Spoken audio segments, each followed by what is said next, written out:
What's good, everybody? I'm Danny D-Lo. Hit that like button, subscribe, and hit that alert button to get alerted to my new vids.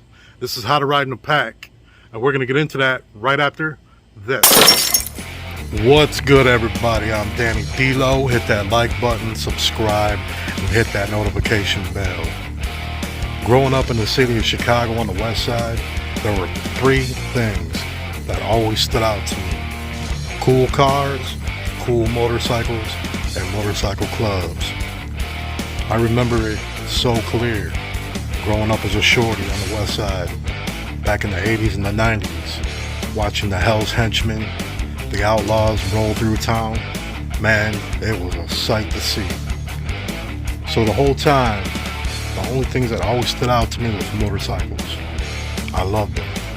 Later on, I got into them, started riding crotch rockets. Later on, I got into Harleys and started doing my thing since then. Rode in a few different motorcycle clubs, been a supporter, rode with a lot of guys, bikers of all sorts. It's been a great time, it's been a blast, and now it's time to bring my knowledge and my stories to you. What up, though? I'm Danny D-Lo. Hit that like button, subscribe, and hit that alert button for my new vids. How to ride in a pack. First and foremost, when you're riding in a pack, whether it's club style or with your brothers, your friends, your homies, whatever, you want to make sure that you stick together. All right, you want no space gaps, between the bikes. A lot of people think that, oh, well, you want to give each other room and keep plenty of room. No, you really don't. You want to keep, a bike length or two bike lengths between you. That's fine. If you want to ride staggered, that's fine. If you want to ride club style, that's fine. But the biggest thing is the gaps. You want to keep them gaps closed. So that way there, traffic knows that you're all rolling together. All right? There's nothing worse than having a huge gap in between bikes. And naturally, most drivers, they see bikes, and then they turn their head and look the other way. And now when they see that gap, they think they're good to go, and they just go sometimes. And next thing you know, you got 8 or 9 guys getting ran over, getting hit, falling, all kinds of crazy stuff. So you don't want gaps in your pack, all right? My personal preference is club style.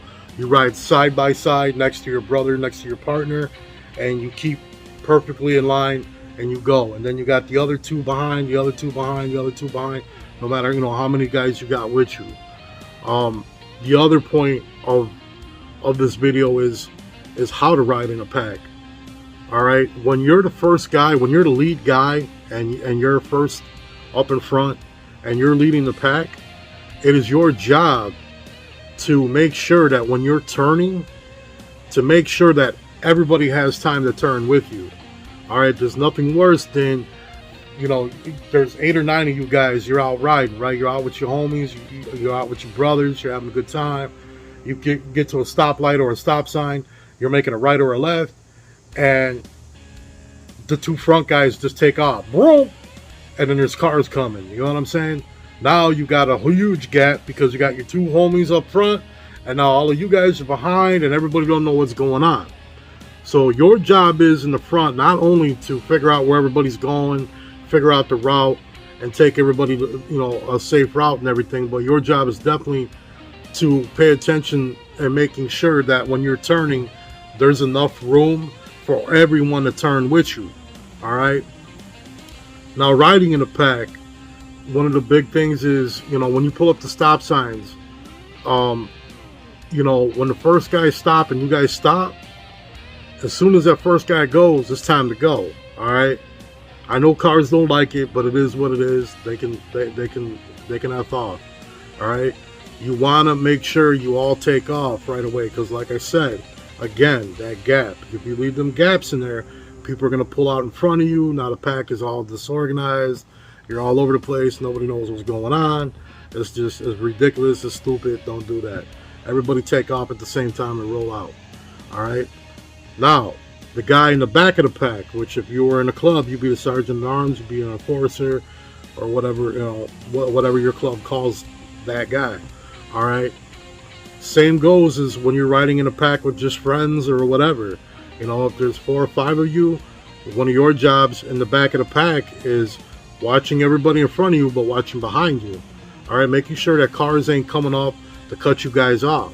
You know, when a lane switches and turns into one lane, you'll have people that just want to, you know, they want to get around you, man. That everybody's in a rush nowadays. So one of your jobs is to block that. Make sure that everybody's safe in front of you. So that way there, no cars can creep up into your pack and disorganize you guys. All right. The other thing is, when you're switching lanes going down the highway, when you see that front turn signal go off, you want to start looking and you want to navigate over to the left or the right lane, so that way there you can kind of block traffic so everybody can move over safely. All right, that's one of your jobs.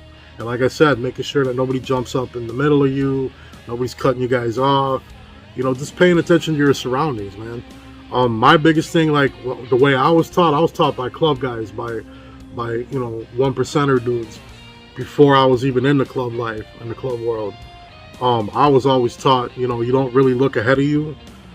You pretty much just look at the guy in front of you. All right, you pretty much stare at his tail light the whole time you're rolling down the highway or whatever road. So that way there, when that light goes off, you hit your brakes and you're safe. But that's more club style riding. Usually when you're doing stuff like that, you're doing 80, 90 mile an hour down the highway, or sometimes faster, and you gotta have that split second to react. So that's just some couple of tips on how to ride in a pack. Like I said, you don't necessarily have to ride side by side if you're not comfortable, but if you're riding staggered, make sure it's bike, bike, bike, bike, not bike, bike, space, space, bike, space. You know, you want to bike, bike, bike, bike, bike, bike. You want it right. You want to keep it tight, basically. You know, like I said, you know, there's nothing worse than creating that gap, and a lot of bad things can happen. I've seen it before. I hope you enjoyed the video. Like, subscribe, comment, share, and hit that alert button for my new content. I'm Danny D-Lo, keeping it real, keeping it 100. Peace.